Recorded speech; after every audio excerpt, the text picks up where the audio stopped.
Well, here we are again, my Z-Force S zero turn rider steering wheel. Looks like it threw an idler pulley, which is left side. It's right about under here. And I'm gonna drop the deck and see if I can get the dry belt off and see how little work it takes to put a new one on. And if I gotta tear it apart, I'll probably put two of them on. All right, to lower the deck, what you do is you lower the deck all the way, and so you can see the wheels are on the ground here. And then you put this pin in behind it so it can raise back up. And then there's a pin here, pin there, and two on the other side. And you pull those pins off and these little metal brackets just pop out, and this whole thing should slide that way. But to get that off first, I put a rope on here and I put some tension on that spring, and then I can get the dry belt off. It's probably easier with two people, but I'm not here by myself.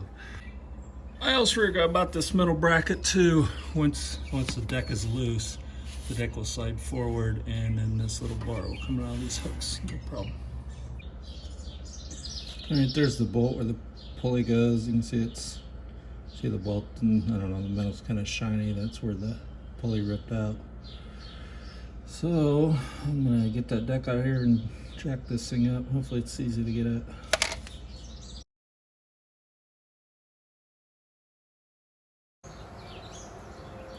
All right, I got it jacked up. It didn't look real safe, but I got a cinder block on one side and some wood blocks and some bricks over here. My jack couldn't get high enough for me to slide the ramps around, but it'll be all right. It's on the blocks right now. It's not on the jack. I never get under the jack.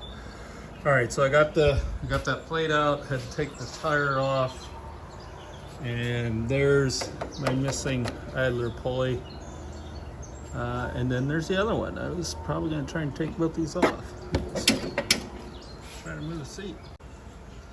You can see it a little better. Right there's pulley goes on the back underside of that, and there's another pulley right there.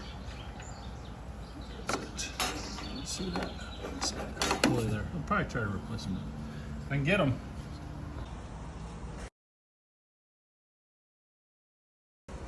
All right, I noticed my little wire from my last dry belt replacement. That was a loop that I made out of yellow wire, and I just cut it. It's still there. But I'm gonna grab this end of this spring with a little plier to get that off, get tension off that thing. All right, I came up with a new way to get that spring off. What I did was I engaged the parking brake that moves the spring back, and when it was in the full back position, I put that hook around it and ran it to the strap, which is connected to that little wire, loop. And then as I released the brake, the strap held that spring. It held the spring, so it was stretched. And then I was able to kind of wiggle it out of a little slot. So I think I can get a screwdriver in there now and just kind of slide it off.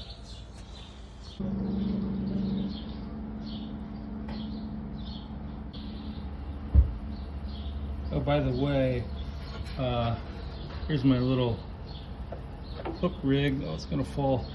I notice you want the hook to be pointing down, otherwise it grabs right here on this metal plate. We're pulling it by hand and couldn't budge it. So, FYI.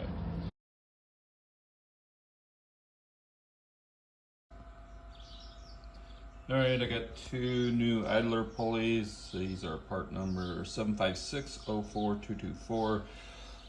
You can buy them on Amazon, but I wanted to do this on a Saturday, so I drove 15 miles to a local dealer to get this one, and another 15 miles down the road to further town to get this one, because each dealer only had one.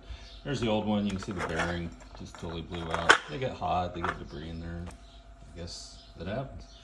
See, this one is going to go underneath there, right here, and then there's still one here. I'll take it out and put the other one in. That's the plan. I forgot to say, you know, locally these are about $28 a pop. I think I bought, meaning for one, I think I bought two off of Amazon for, I think it's $22, so $11. So, you know, don't know if those are, you know, actual OEMs that are coming. I'm sure they work fine. So I'll check them out when I get here. All right, here we go. Here's put the new one in there. That's the one that was bad, and then I replaced this one. And I put a little bit of this. This is supposed to be some sort of anti-seize lubrication. This arm pivots, so I put it underneath this washer. There's a grommet that fits in there in between the two. And then, oh no, I guess here's the one that was still intact. You know, a little, not real gravelly. I'm trying to listen to it, pulled it from there. Not real gravelly. Might put that in my box of parts and save it for an emergency if I really need it.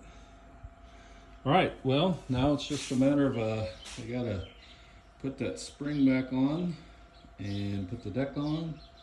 I'll lower it and then put the deck on, and I think I'm done. Give it a try.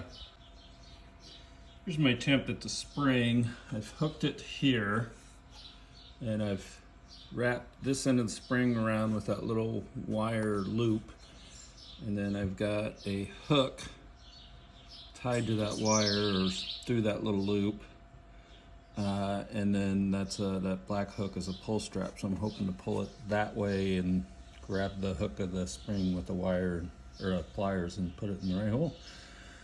Here we go. Here's my setup. I was able to pull the strap with my right arm, and then I could reach back here and sort of guide the hook of the spring right here through the whole work rate. Definitely do that next time. In fact, I think instead of cutting this off this time, I'm just gonna leave it for the next job. All right, this cover goes over this area and covers the belts and the fans and those pulleys. First time I ever tried to get at those, I must have spent, oh gosh, I don't know, easily way too long trying to get it out this way, and I just couldn't do it. So here I have my wheel off. It's on a jack, but I put the tire under there just for extra safety. And then this bad boy will slide right in that gap. And if somebody's got a better way of doing this, please let me know. I'm trying to do it with one hand. The issue is there's a lip right here. Try it again. This lip slides far enough under pieces up there.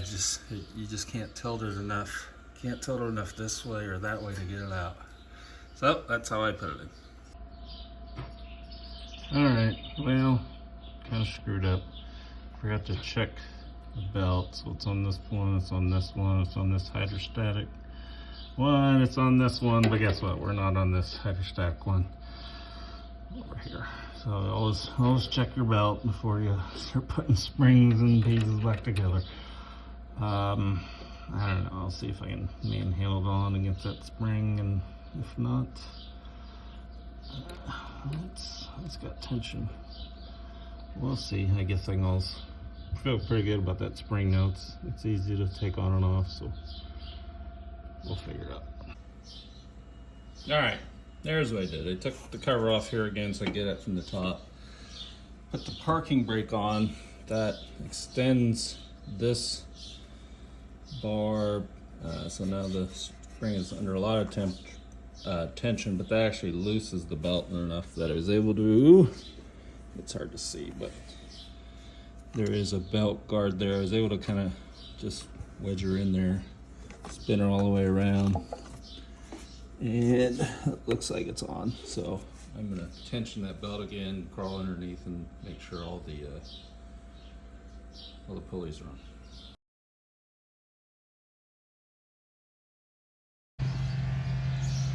Well, after replacing all my pulleys, I put the deck back on, and as the switch was on, whoever drove the mower last, when it broke down, they turned the motor off, but they didn't turn the key all the way off. And so this is the solenoid. It's under the seat, and I tested it. I'm not getting any voltage on the downside of the solenoid, so I'm gonna replace it. Just a reminder to disconnect the battery whenever you start messing with your solenoid.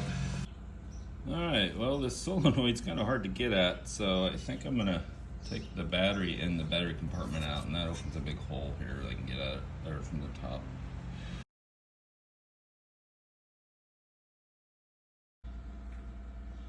Well, turns out it was not the solenoid. I checked this switch. I should have made a video on how to get that out. And I checked this switch. So you can get this is the ignition switch. Basically you take all these bolts out. This metal piece will sort of fall in there, but it stays on this, not a big deal. And then there's 2 bolts under here. And then this thing will kind of lift up, and you can reach under and unplug into the switch, and then you got to squeeze essentially right here on the backside and here on the backside, and that thing will pop out. I had a heck of a time trying to get that out. I eventually just tested it in this plate and unplugged everything, but it was good. There's a switch, if you can see it. There's a switch right in there that when you put the parking brake on, see it closes that. I sort of tested that one. I just unplugged it and in place. Turns out I have a 20 amp fuse right there, and it was so covered in grass and dirt and stuff that I didn't know that it was there, and that was my problem. So I did a bunch of chasing electrical stuff for no reason, and I have a $12 solenoid on the way, but I'll probably just put it in my spare parts. So I think I'm done. It started up, we're all good.